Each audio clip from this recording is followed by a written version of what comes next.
You talked about purpose, and I think probably there's entirely too much talk about goals and resolutions and this type of thing. And you talked about purpose, and as you recall, we have a way of kind of giving that a psychographic. I see it as a three-dimensional thing based on love, or nurturing, probably would be a better term, based on love, which means a purpose is going to involve people, okay, or the environment. We can actually love the environment. Anything that causes us to respond, we can love. A purpose also would be focused on the willingness to prepare, preparation. We found over the years that the will to win doesn't mean a thing. Really doesn't mean much at all. But the willingness to prepare, okay, to what? Make a contribution. This is about purpose. Okay, it's based on love, the willingness to prepare, and the need, the desire, the commitment to make a contribution, to elevate, to educate, to enhance, to enrich, to enliven something or someone else. This is a nice place to be, on purpose. Now, if we don't do this, what we don't often talk about is if we don't have a purpose for our life, we will have a posture about life. And it's going to look like this. And it's going to be based on fear, anxiety, stress, predisposition, concern, survival. Okay? In other words, based on fear. Now, this is a posture in this sense would be dichotomous to a purpose. Rather than preparation, the dichotomy would be neglect. And I see this so much out here. Incuriosity, unwilling to venture, already knowing, predisposed, this type of thing. Neglect, which frequently brings us into a place where we realize, our time, our energy, in other words, our life, has to be devoted to survival instead of contribution. So you got a choice. What's really fascinating is that, and you mentioned earlier, the time lifeline. You know, this kind of a line that exists between this moment right now and the questionable place in the future when we cease to exist, when we die. And if you're going to move along that time lifeline, you got a choice. Every moment we have a choice, whether we're going to be on purpose or we're going to posture about life and living and the people in it. You know what I mean? And which takes the most time, which takes the most energy. Not the same. It is. So it's not much of a choice to make. Right. Yeah, it's fascinating. It's possible this might even take more energy. They all take about the same time, but this, you know, can drain you terribly.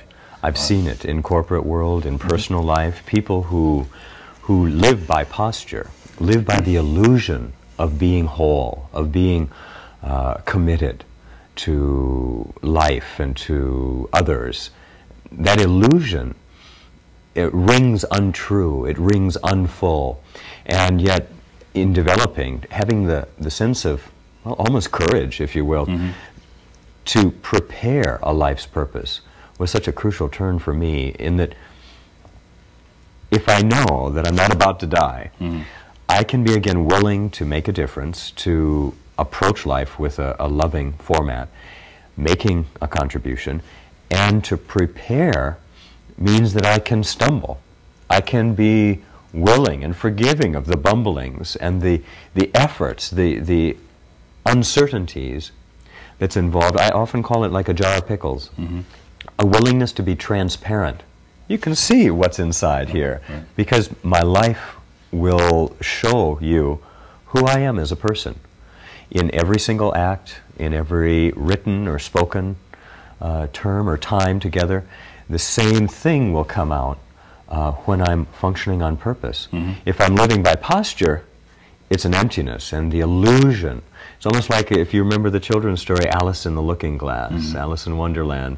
It was the illusion. She was looking in the mirror at life, and fear was riding her throughout her adventure, all the way to the Queen of Hearts. Damaging to us to live lives like that. And to our coworkers and Quiet to our spouses. desperation, commonplace. Absolutely. Yeah.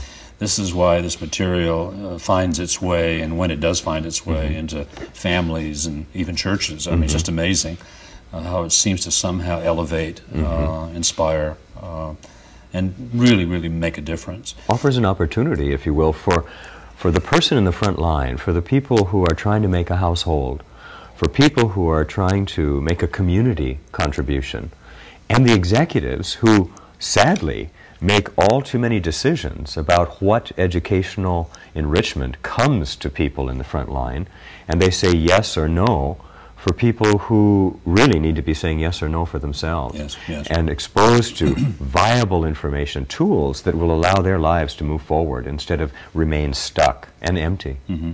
Use another word, either in the last show or earlier, the word adjust. Yes. You know, and these things trip off your tongue so naturally, it's delightful to hear. But sometimes I think it is good to stop and say, wait a minute now, what are we really saying here? And I don't know how old I was before I realized that we could differentiate between adjust and adapt. Mm-hmm. That it is our nature, our subliminal reptilian nature to adapt, mm-hmm. To make do, to succumb, to accommodate, to survive. That's our nature. And yet we've been given the capacity to make adjustments, and we're the only entities on the planet that can do this. Mm-hmm.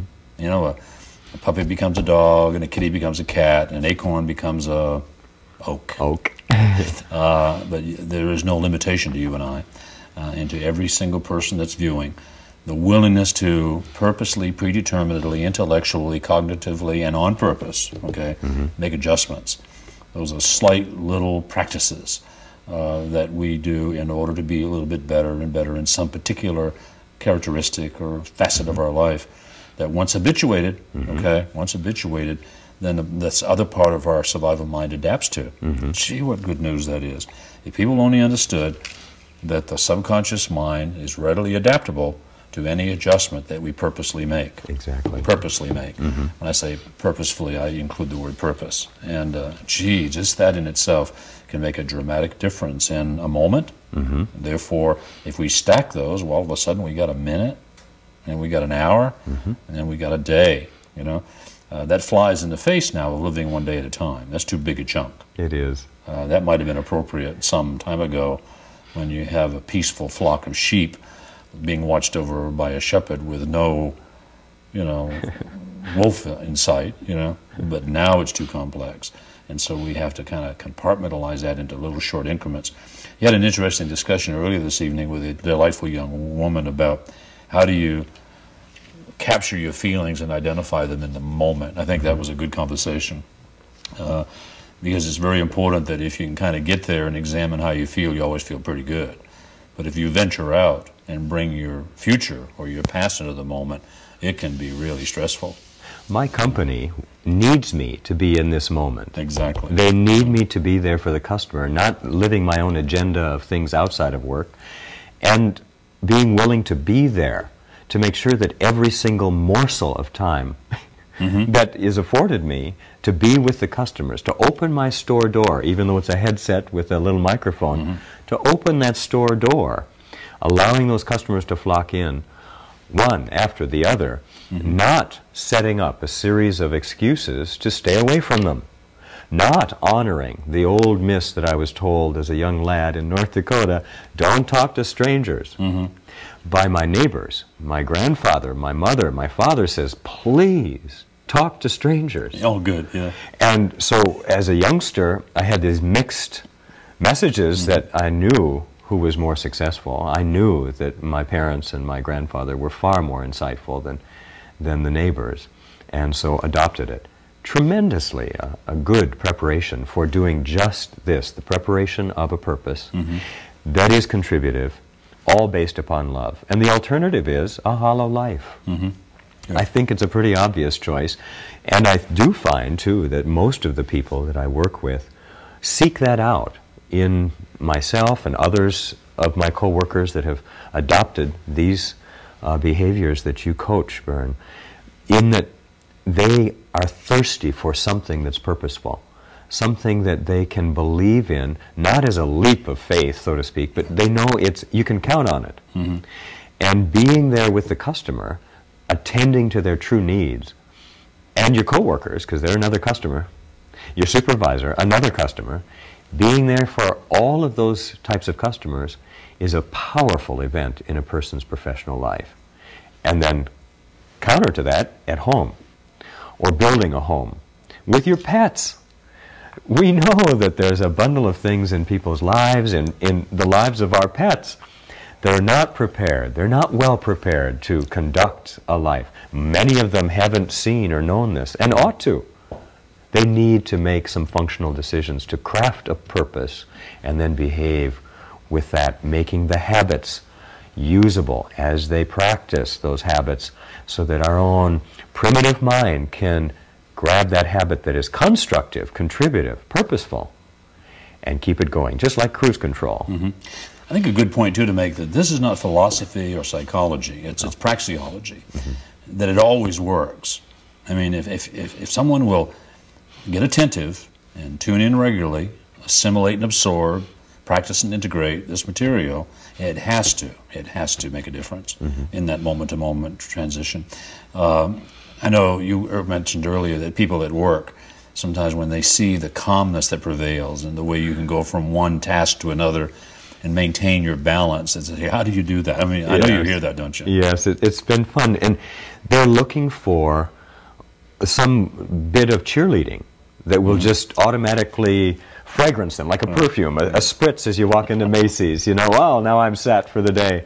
And it's not just that. It's in addition to understanding that you can create a purpose, it's practicing that purpose that's so important. And people are told, oh, too often, that practice makes perfect, and it doesn't. Right. It's, as you had taught me, necessary to practice so that you get better. And now all over MCI, you'll hear people saying, practice makes better. Really? Yeah, all over the nation. It's fun. Yeah. Trainers, students that are in customer service, salespeople in telemarketing. It's a thrill to see. Have you been able to convey anything out of strategizing where they're talking about walnuts and beans? Or absolutely. Have you? Absolutely. The whole process of knowing that there are some things you can count upon. What I have confidence in, you know, the law of gravity, like you say, the law of averages. I know that if I am remaining on the phone with my customers, if I remain with my loved ones, there will be times when there are bumps and difficulties and upset. However, that intention, that intensity of being there with them, I'll ride through it, and there will be good outcomes. In the process of making a difference, customer service people, trainers, other management and middle management people have come looking for that kind of a difference, asking me, what, are you an actor 24 hours a day? What is this? How can you possibly function like this? Is it a ruse? Is it a disguise? And actually it's not. I'm very fortunate to have adopted what you have taught me. That's what you've become, and apply it both in the professional and, frankly, much more gratifying is the personal life. I think one thing you do, too, that too seldom is done, it's not a matter of fixing a meal at Thanksgiving and give it to the homeless, but frequently, regularly, actually stopping and visiting and caring and contributing to these people. And how does that affect your profession? Well, I know you do that. So, I mean, there has to be some carryover. It does. It's not just myths where people are said, oh, just be good, you know. Well, what is that? And it's often difficult to know what is good in our world. How can I be kind and courteous? What does that look like? How will I know it when it comes to ask me to be that? When events or circumstances seem to say, well, Stephen, you better do something here. What I've noticed is when I go out into the community and encounter people who have hardships or, again, surprises in their life that were unfortunate, deeply unfortunate, people who said, you know, I just don't love you anymore.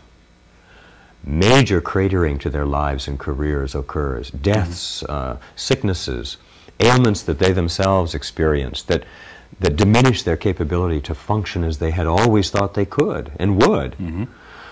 Requires that they be on purpose, and yet they haven't got one. And so they end up in these desperate straits, surviving in grave situations, actually. My work is often stirred or spurred because the customers I meet have some of the same fears, the same tenderness, the same vulnerability as the people who are homeless or purposeless in our society. That that are trying their level best. They're scrambling, they're functioning somehow, and yet it's all bare minimal survival. And the staff, my colleagues, the executive teams, look for that kind of commitment that carries over consistently, where I am going to be courteous and grateful to you as a coworker, just as I am to someone who is nameless, titleless, positionless in our culture as well. It is a process of practicing in all aspects of my life what I hope will become a solid, reproducible habit in my professional life as well. You just made a nice correlation. Homelessness really is purposelessness. You know, yeah, that's universal. There's no sense of direction, no reason to be. If you don't have a reason to be, then your libido suffers, which means Mortito takes over, which means there's toxins. Yep. Oh, yeah, it's a whole chain of events that can be influenced. Yeah, fascinating. The biochemists have clearly identified a series of processes that go on in our minds, affecting the rest of our bodies, physically, emotionally, and those processes must be honored. How I work with them is then again to practice the purposefulness, knowing that I'm not about to die, realizing that if I'm not about to die, I can afford to be on purpose and to be caring, making a difference for other people. I'm going to clear something up too. You have said, I'm not about to die, many times in the last 2 or 3 weeks. And perhaps some people are really wondering about that. And just to take a moment to clarify that on an unconscious level, if you're reacting, which is our nature, that reaction puts you in a place where you're trying not to die, that is. Yes. Yeah, it's a real funny thing that's going on, and it's that at some level, it can be a wisp of wind across your cheek, and if it's not at the right time, you know, the subconscious goes, oh, geez. It does. Yeah. This customer calls in, and it's a tone that reminds me of someone that is previously frightening to me, a bad experience. I believe that, in fact, this is going to happen all over again, what happened in the past. I'm in a state of crises, of survival behaviors, and those are not pretty. That's right. Oh. They're not appropriate and becoming, and in the professional life, it is very difficult to be forgiven that, because the customer can go elsewhere. In the home life, it is very difficult to make the difference once we have offended or deeply cut at the tenderest parts of other people's lives, where they are most fragile. We know those occur because we have them too. And so taking the time, taking the purposeful practice to know that all the changes that come to me in my life, I do not have to presume that they're life-threatening. Therefore, and that part of my brain, that primitive, primordial part, does not distinguish with any sophistication. It doesn't know that I'm about to win something incredible or being sent on a journey somewhere as a thank you from a company, or able to accompany a loved one on a major part of their life, helping them thrive instead of merely survive. It doesn't know that. And so any change is an opportunity for me to react instead of respond, and sabotage my purpose. And frankly, sabotage other people's purpose, because I impose the fear and the survival behavior in their lives as well. Yeah, this is, now once again, strategizing. You remember what that's about? Oh, yes. Contribution, in other words, and all this stuff that we're talking about, commitment. And, yeah, it's kind of fascinating. You recall, I was 9 years old on a New Hampshire farm and had an insight that changed my whole life, and I didn't even know what it was until I was 27. You know, and began to say, "Oh, that's what it's about." But I know that strategizing is something that you would have done, and perhaps, hopefully, in some small way, did it to an even greater degree after our relationship. You know, the fact you went through the series and whatever, to take into that and be a true contributor, to go way beyond expectations, with no thought of immediate reward, other than that you've done it. And boy, has that paid off, I would think. I mean, just, yeah, yes. It's awesome. Without expectation. Exactly, frankly. yeah. If you expect, you're not doing it, you're not contributing. Yes. You're swapping out. Exactly. It's a trade. Yeah. Fascinating. That whole process of emerging among coworkers, among loved ones, among a community of friends and acquaintances, as a contributor, allows us to frankly create an environment, create a surrounding that other people can move from purposelessness and a posture, an empty posture in their life, to dare to take those risks, to live on the frontier of creating a life's purpose and living it. And so I've seen that clearly, applying the process of strategizing, where others, by the great good fortune of committing to do what you've indicated are wise steps, that practice proves to be so contributive that others elevate me among themselves, among their groups, and it actually gives them the courage to do this change, to go forward themselves. You've mentioned earlier that you might swap, if need be, your academic background, double degree, you know, in exchange for the essays, which I'm incredibly grateful for your comment about that. And you say it with sincerity. I believe you. I have another question now. Never asked this on the air before. That if there was a technology, there isn't, but if there was a technology that allowed us to draw from your mind and from your heart all the stuff that you've learned, okay, just take it away, and you'd never be able to get it back, okay, what would you pay us not to do that? Oh, if it was gone, never to be used by myself again? And not to be recaptured? I would pay my life, because my life is not living if I don't live on purpose with the fullness that I've discovered through the precepts, the insights and the tools that you've created, discovered, if you will. And that's living. I don't intend to live a hollow life.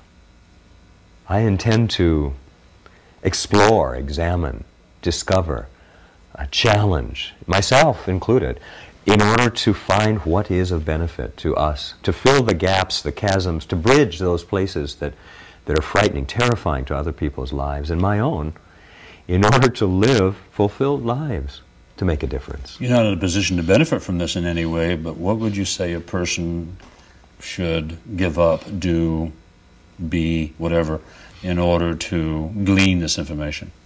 Oh, I would say go to any lengths you can to immediately get in contact with you and the staff that surround you in order to bring themselves, their loved ones, because frankly, as we create an environment that supports us learning powerful, moving technologies, the process of learning how to live, how to function professionally as well as personally, our environment, the people in our lives, can be dramatically supportive.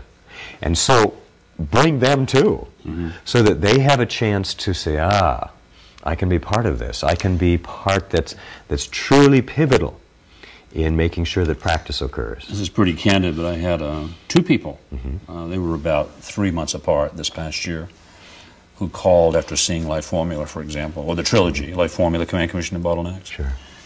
And I don't think they met, but it was rather odd. Maybe there's some underground thing that's going on, but both of them said, I can't believe it. You know what I mean? It's like I've been living in a cesspool of chaos in my family, my work, my associations, and that's all changed. Yes. You know what I mean? And I've done that by myself. What must it be like if your family, your business associates, the people that you run and play with, all have the same information? Exactly. And frankly, at that moment, I mean, it was a tearful joy to realize that I think everyone in my life, essentially, that I'm with most days, have all of this background. They've been through it numbers of times, and it does make a difference. It does. I mean, it's just awesome. And I look back at, gee, I was 50 years old before I realized some of it. Certainly 40 before I realized any of it, in a way, you know. And what we're trying to do is to bring it to teens, to young people, and it doesn't matter when, I mean, because it's never too late. It's to essential. start picking up. Oh, I think the big thing, too, is that it doesn't refute, doesn't deny, doesn't take away from any belief system I've ever encountered. And I've been so grateful for that. I never have anyone say, well, yeah, all well and good, but you're refuting my religion, you're refuting my metaphysics, or whatever it happens to be. You're not trying to capture people's allegiance. I've always noticed that, Bern. In the research that you've conducted, you're not about trying to grasp from people. You're not about trying to create an alliance or yeah, you got to give that up to do this. Exactly. Right. You're not into misplaced honoring of all of that. This is good.